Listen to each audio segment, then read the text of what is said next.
Bonjour à toutes et à tous, c'est Magic Focus, j'espère que vous allez bien. Je suis ravi de vous retrouver dans cette nouvelle vidéo dans laquelle nous allons parler de l'attraction Star Tours. Nous allons explorer ensemble un petit peu son histoire, ses secrets de conception. Donc voilà, j'espère que cette vidéo va vous plaire, que vous allez apprendre des petites choses. Donc c'est parti pour un voyage intergalactique à travers l'histoire de Star Tours. Alors à Disneyland, il y a à l'époque une attraction qui est vieillissante, c'est Adventure Through Inner Space. C'était une attraction où les visiteurs expérimentaient le fait d'être réduits de manière très microscopique, puisque par exemple on pouvait voir les atomes d'un flocon de neige, etc. Donc c'était vraiment une attraction qui permettait d'expérimenter ce côté très petit. L'attraction bien sûr est délaissée et vieillissante, et Disney cherche une attraction pour la remplacer. Surtout que c'est à Tomorrowland, et à Tomorrowland, eh bien, on est censé expérimenter le futur. Donc il faut que les choses soient davantage futuristes et puissent être beaucoup plus attirantes pour les visiteurs. Alors, le problème, c'est par quoi la remplacer? Que proposer? Il n'y a à l'époque aucun film Disney qui n'était suffisamment intéressant pour pouvoir justement attirer le visiteur, donc c'est un petit peu compliqué.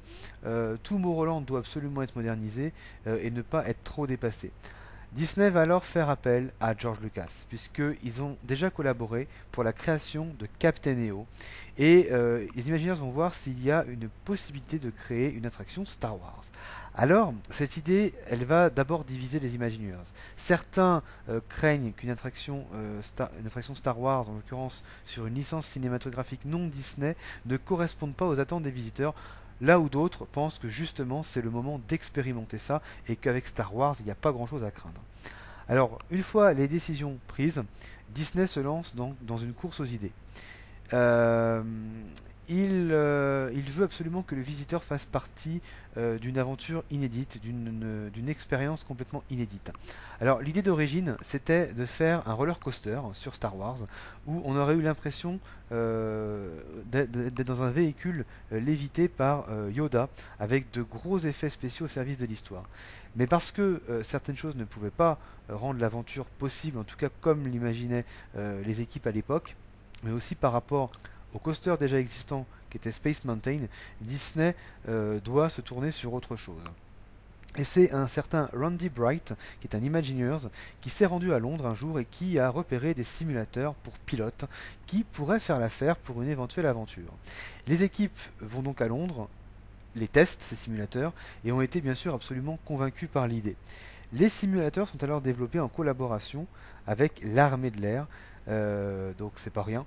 George Lucas se charge, lui, de développer la partie film de l'attraction, tandis que les Imagineers imaginent l'histoire et développent le concept d'astroport du futur, où les visiteurs découvrent une agence de voyage intergalactique nommée Star Tours. George Lucas réalise le film avec les mêmes techniques cinématographiques et de réalisation que les films sur lesquels il avait travaillé par rapport à Star Wars. Disney développe donc son histoire en parallèle, hein, les deux choses bien sûr se font en parallèle avec des collaborations très étroites. Disney pense aussi, pour développer un petit peu de nouveaux concepts, à un audio animatronique qui va s'adresser au public, ce sera d'ailleurs la première fois que ce sera le cas, et qui conduira le vaisseau. Et en fait, afin d'ajouter un petit peu d'humour à l'attraction, c'est George Lucas qui réalise donc le film, qui va suggérer à Disney que ce robot soit novice dans le métier de pilote. Et c'est comme ça que le twist de l'attraction a été trouvé. Je trouve que c'est plutôt bien trouvé. Alors, pour donner du réalisme au simulateur, les Imagineers vont utiliser 6 gros pistons qui, par exemple, vont se lever pour permettre de simuler plusieurs choses. Alors, soit en arrière, où ils vont simuler la vitesse lumière, et quand les pistons redescendent, ils vont simuler la décélération du vaisseau. C'est le premier simulateur aussi réaliste avec un film parfaitement conçu. L'attraction ouvre en 1987 et le succès est tel que Disneyland devra, là il n'avait vraiment pas le choix, ouvrir 3 jours d'affilée et donc 3 nuits sans aucune interruption. L'attraction ouvre plus tard au MGM Studios et là il s'agit davantage de vivre le film Star Wars et non d'être envoyé dans l'espace du futur. Tokyo Disney Resort accueille l'aventure dans son parc et c'est ensuite Euro Disney qui l'accueille en 1992 à Discoveryland où l'astroport est ici présenté comme un hommage au visionnaire George Lucas. L'attraction devient vieillissante, comme beaucoup d'attractions, surtout les simulateurs, ça vieillit vite, et c'est dans les années 2000 que vraiment l'attraction chute complètement en termes d'attendance. En 2009, Lucas s'associe une nouvelle fois avec Disney pour moderniser le ride, le passer en 3D créer de nouvelles histoires et des séquences aléatoires. L'idée d'histoire plurielle est en fait une ancienne idée de l'imaginaire Tony Baxter qui avait déjà proposé ça à l'époque de la création de Star Tours. La file d'attente est également revue avec plusieurs interactions et références. Et puis on a la présence d'un robot espion dans l'attraction qui va permettre vraiment de mettre le visiteur encore plus au cœur de l'action. Alors, l'attraction ouvre à nouveau ses portes en 2011 aux États-Unis et est présente depuis 2017 à l'occasion des 25 ans à Disneyland Paris.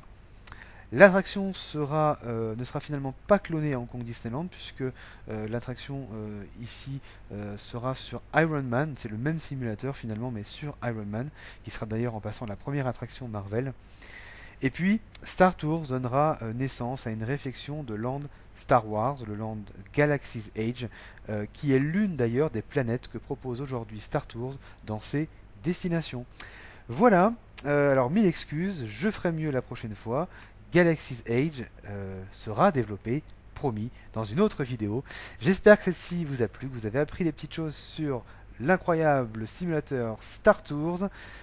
Et puis quant à nous, on se retrouve dans une prochaine vidéo. N'hésitez pas à liker, à vous abonner, bien évidemment, ça fait toujours beaucoup plaisir. A très bientôt, salut.